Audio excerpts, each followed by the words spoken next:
Hi hello everyone. இன்றைக்கி நம்ம பிகினர்ஸ்க்காக 20 sentences பார்க்க போகிறோம். பிகினர்ஸ் நிறைய வார்த்தைகள் தெரிஞ்சிருந்தாலும் கூட அவங்க தயக்கத்தில் இருப்பாங்க. இது ரைட் ஆர் ராங் அப்படிங்கிற மாதிரி ஒரு கன்ஃபியூஷனில் அவங்க பேச மாட்டாங்க. அந்த இடத்துல ஒரு அப்டக்கிள் ஆயிரும், ஒரு தடை ஆயிரும் அவங்க பேச முடியாமல்.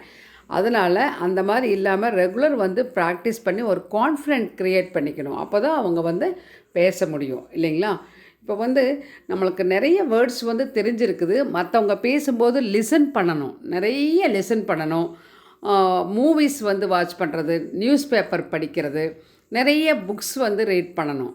அந்த மாதிரி பண்ணும்போது நிறைய வெக்கப்ஸ், அதுபோக டிஃப்ரெண்ட்டு ஸ்ட்ரக்சர் ஆஃப் சென்டென்சஸ் நிறைய கிடைக்கும் நம்மளுக்கு இல்லைங்களா? அது எப்படி பேசணும் அப்படிங்கிற மாதிரி ஒரு சிம்பிளான ஒரு 2 வேர்ட்ஸில் ஃப்ரேசஸ்லேருந்து 3 வேர்ட்ஸு, அதுக்கப்புறம் ஒரு ஒரு சிம்பிளான ஒரு சென்டென்சஸ், டெய்லி லைஃப்பில் பேசக்கூடியது, நம்ம வீட்டில் பேசக்கூடிய மாதிரி, வெளியே பேசக்கூடியது, ஃப்ரெண்ட்ஸோட பேசுகிறது, குழந்தைகளோட பேசுகிறதும் கூட நம்ம தயக்கம் இல்லாமல் கற்றுக்கணும். அப்போ கான்ஃபிடெண்ட்டாக அவங்க கூடயும் பேசணும். பேசி பேசி ப்ராக்டிஸ் பண்ணால் தான் நம்மளால் தொடர்ந்து இங்கிலீஷில் பேச முடியும். அந்த கான்ஃபிடென்ட்டை க்ரியேட் பண்ணிக்கணும் first. Welcome to our Dhiya's channel, Learn Well and Talk Well. You are a new subscriber means please give your like and comment.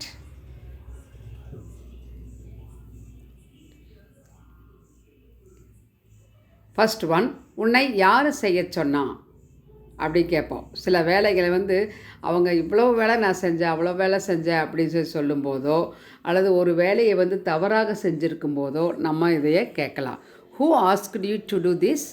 Who asked you to do this? அப்படி கேட்கலாம். நெக்ஸ்ட் ஒன், உன்னை நல்லா வளர்த்திருக்காங்க அப்படின்னு சொல்லுவாங்க. ஒரு குழந்தையாக இருக்கலாம், பெரியவங்களாக இருக்கலாம். அவங்க கேரக்டரை பார்த்துட்டு உங்கள் வீட்டில் உன்னை நல்லா வளர்த்திருக்காங்க அப்படின்னு சொல்லுவாங்க இல்லைங்களா? நல்ல கல்ச்சராக இருப்பாங்க. அப்போ எப்படி சொல்ல? You had a good upbringing. You had a good upbringing, அதாவது நல்ல குடும்பத்துலேருந்து நீ வந்திருக்கிற அந்த மாதிரி சொல்லலாம். உன்னை நல்லா வளர்த்திருக்காங்கன்னு சொல்கிறக்கு இதே தான். நீ நல்ல குடும்பத்திலேருந்து வந்திருக்கிற அப்படிங்கிற மாதிரி சொல்கிறக்கும் இதே சென்டென்ஸை நம்ம யூஸ் பண்ணலாம். நெக்ஸ்ட் ஒன், கொஞ்சம் நேரம் அமைதியாக இருக்க முடியுமா அப்படின்னு சொல்லிட்டு கேட்போம். சத்தம் போட்டு பேசிகிட்டே இருப்பாங்க ஒரு பப்ளிக் பிளேஸ்லேயோ, அல்லது வேறு இம்பார்ட்டண்ட்டாக பேசும்போது டிஸ்டர்ப் பண்ணுற மாதிரி நடந்துக்குவாங்க. அப்போது can you keep quiet for a while, can you keep quiet for a while அப்படி கேட்கலாம். நெக்ஸ்ட்டு, உன்னை ரொம்ப நாளாக பார்க்கவே இல்லை அப்படின்னு சொல்லிட்டு ஒரு ஃப்ரெண்டு பார்த்து ரொம்ப நாள் ஆச்சு. அப்போ உன்னை பார்த்து ரொம்ப நாள் ஆயிடுச்சு, ரொம்ப நாளாக உன்னை பார்க்கவே இல்லையே அப்படின்னு சொல்லுவோம். I have not seen you for a long time. I have not seen you for a long time. இந்த இடத்துல கவனிங்க, சீன் அப்படிங்கிறது வெர்பு 3 இங்கே யூஸ் பண்ணிக்கிறோம். Present perfect. Have not seen, C சா சீன், அந்த மாதிரி வெர்பு 3 இங்கே யூஸ் பண்ணிக்கிறோம். நெக்ஸ்ட் ஒன், எனக்கு ஒரு சின்ன உதவி தேவை, ஒரு சின்ன உதவி தேவை. I need a little help. I need a little help அப்படி கேட்கலாம். அடுத்தது, நீங்கள் சொன்னது காதில் விழலை. சில பேர் பேசுகிறது ஒரு டிஸ்டர்பிங்காக இருந்தால் அப்போ காதில் விழாது, அல்லது அவங்க மெதுவாக சொன்னாலும் காதில் விழாது இல்லைங்களா? அப்போ sorry I didn't catch that, sorry I didn't catch that, pardon அப்படி கேட்கலாம். திரும்ப சொல்லுங்கள், ரிப்பீட் அல்லது பர்டன் அப்படி கேட்கலாம். நெக்ஸ்ட்டு, அவன் கொஞ்சம் மெதுவாக தான் செய்வான். இப்போது என்ன இவ்வளோ லேட் ஆகுது, இது சின்ன வேலைக்கு இவ்வளோ டைம் எடுத்துட்டானே அப்படி சொல்லும்போது அவனுடைய கேரக்டரே அதுதான். He is a bit slow. அவன் எந்த வேலையாக இருந்தாலும் மெதுவாக தான் செய்வான் அப்படிங்கிற மாதிரி சொல்லும்போது he is a bit slow.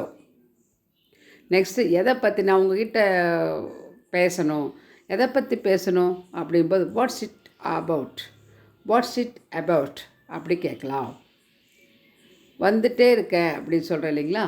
எங்கே இருக்கிறீங்க, எங்கே வந்துட்டுருக்கிறீங்க அப்படின்னு சொல்லி கேட்கும்போது I am on my way, I am on the way அப்படின்னு சொல்லுவாங்க. I am on my way அப்படின்னா நான் வந்துட்டே இருக்கேன் அப்படின்னு சொல்லும்போது சொல்லலாம். நெக்ஸ்ட்டு, நான் போயிட்டு உடனே வந்துடுறேன் அப்படின்னு. ஒரு பக்கம் போகிறோன்னா என்ன கிளம்பிட்டீங்க இருங்க, இல்லை போயிட்டு உடனே வந்துடுறேன் அப்படின்னு சொல்லுவோம் இல்லையா? அப்போது I'll be right back, I'll be right back அப்படின்னு சொல்லலாம். அடுத்தது நான் இப்போவே வரேன் அப்படி சொல்லும்போது I am coming right now, I am coming right now அப்படி சொல்லலாம். ஏதாவது நடந்ததா அப்படி சொல்லி கேட்குறான். இல்லை அமைதியாக இருப்பாங்க. இப்போ ஏதாவது நடந்திருக்கும்னு நினச்சேன். ஏதாவது நடந்ததா அப்படின்னு. Has something happen, has something happen அப்படி கேட்கலாம். அடுத்தது நேற்று இரவு வெளியே போயிட்டியா அப்படின்னு சொல்லி கேட்குறோம். Were you out last night, were you out last night அப்படி கேட்கலாம். நெக்ஸ்ட்டு உங்களை திரும்ப சந்தித்ததில் சந்தோஷம் அப்படின்னு சொல்லி சொல்கிறோம். ரொம்ப நாளைக்கு அப்புறம் திரும்ப அவங்கள சந்திப்போம்னு நினைக்காம திரும்ப அவங்கள சந்திச்சிருக்கிறோம் அப்படின்னா நைஸ் டு மீட் யூ அப்படின்னு சொல்கிறேன் இல்லைங்களா. அது வந்து உங்களை சந்தித்ததில் சந்தோஷம், நைஸ் டு மீட் யூ அப்படின்னு சொல்கிறோம். இதில் உங்களை திரும்ப சந்தித்ததில் சந்தோஷம் அப்படின்னு சொல்லும்போது nice to C you again, nice to C you again அப்படி சொல்லலாம்.